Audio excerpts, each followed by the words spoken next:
संघर्ष से पूर्ण जीवन में कुछ सुंदर पल व्यतीत करने के लिए हम आपकी डिवाइन पीडिया फैमिली आ गए हैं आपके पास एक नई और बहुत ही विशेष कहानी के साथ। दोस्तों, आज का सफर उन पर आधारित है जिनका जन्म तो कारागृह में हुआ, पर जिन्होंने जीवन की हर कठिन परिस्थिति की बेड़ियों को बेहद ही आसानी से तोड़ डाला था। जी हाँ, हम आज बात करने जा रहे हैं वासुदेव पुत्र जगदीशा मनोहर मुरलीधर कृष्णा जी के बारे में। दोस्तों, भगवान श्री कृष्ण का जन्म 3112 ईसा पूर्व में हुआ था। वैसे तो इनका जन्म मथुरा में हुआ था, लेकिन इनका बचपन गोकुल में गुजरा। दोस्तों, सुदर्शन भगवान कृष्ण ज्यादातर अपने प्रिय सखी राधा के साथ समय बिताते थे। उनके साथ खेलना कूदना, रास रचाना, इतना ही नहीं, कृष्ण ने सबसे ज्यादा बंसी राधा के कहने पे ही बजाई। राधा कृष्ण का प्रेम ऐसा था कि जिसकी आज भी मिसाल दी जाती है। दोस्तों, क्या आप जानते हैं कि भगवान श्री कृष्ण का ये प्रेम से भरा दिल आज भी हमेशा की तरह वैसे ही धड़कता है। आज हम आपको बताएंगे इसके पीछे की एक रोचक और भावुक वजह। कृष्ण जी एक भगवान थे, पर फिर भी क्योंकि उन्होंने धरती पर जन्म लिया था, उनकी मृत्यु और मानव शरीर का त्याग निश्चित था। श्री कृष्ण के मानव शरीर त्यागने के बाद भी जब पांडवों ने उनका अंतिम संस्कार किया, उनका दिल धड़क रहा था। पांडव इस दृश्य को देखकर चकित रह गए। आकाशवाणी हुई कि ये ब्रह्म का हृदय है, इसका नाश कभी नहीं हो सकता और ये हमेशा ऐसे ही धड़कता रहेगा। इसे समुद्र में प्रवाहित कर दें। पांडवों ने श्री कृष्ण के हृदय को समुद्र में प्रवाहित कर दिया।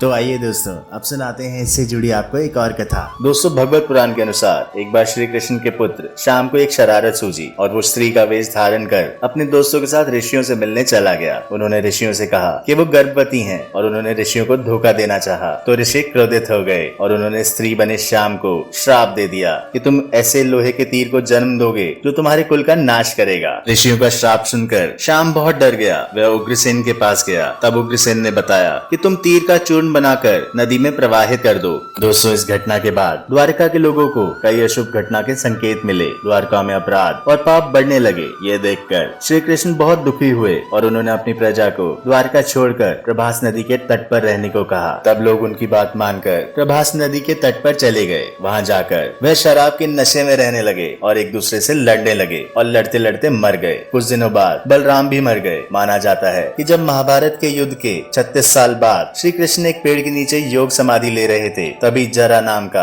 एक शिकारी हिरण का पीछा करते हुए आया और उसने श्री कृष्ण के हिलते हुए पैरों को हिरण समझ लिया और तीर को चला दिया। दोस्तों, इस तीर में उस लोहे के तीर का अंश था जो शाम के पेट से निकला था। ये सब देख शिकारी श्री कृष्ण के पास पहुंचा और अपनी भूल के लिए श्री कृष्ण से क्षमा मांगने लगा। तब श्री कृष्ण ने उसको समझाया कि उनकी मृत्यु निश्चित थी और श्री कृष्ण ने कहा कि त्रेता युग में लोग मुझे राम के नाम से जानते थे, और इतना कहते ही श्री कृष्ण ने अपना शरीर त्याग दिया। श्री कृष्ण की मृत्यु के बाद से ही कलयुग की शुरुआत हुई, ऐसा माना जाता है। अर्जुन जब द्वारका पहुंचे तो उन्होंने देखा कि कृष्ण और बलराम दोनों ही मर चुके हैं। दोनों की आत्मा की शांति के लिए अर्जुन ने उनका अंतिम संस्कार कर दिया। कहा जाता है कि श्री कृष्ण की मृत्यु के बाद उनका पूरा शरीर जलकर राख हो गया, लेकिन उनका हृदय राख नहीं हुआ। उनके हृदय से अब भी आग जल रही थी। दोस्तों, पांडवों के वहां से जाने के बाद पूरी द्वारका नगरी समुद्र में समा गई थी। भगवान श्री कृष्ण के जलते हुए हृदय सहित सब कुछ पानी में बह गया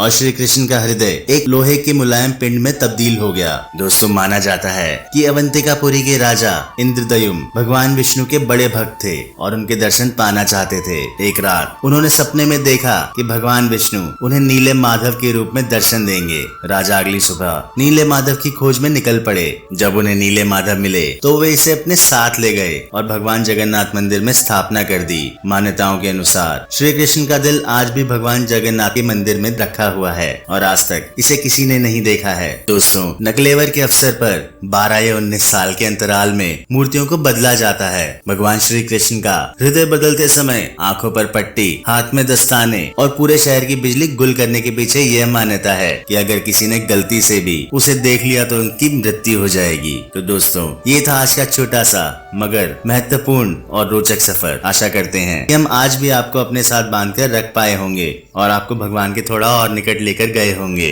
वीडियो अच्छा लगे तो वीडियो को लाइक और शेयर जरूर कीजिए और चैनल को सब्सक्राइब करना ना भूलें। जल्दी ही मिलते हैं आपसे अगले सफर में एक नई वीडियो के साथ। तब तक के लिए अपना और अपने यारों प्यारों का ध्यान रखिए। प्रणाम दोस्तों।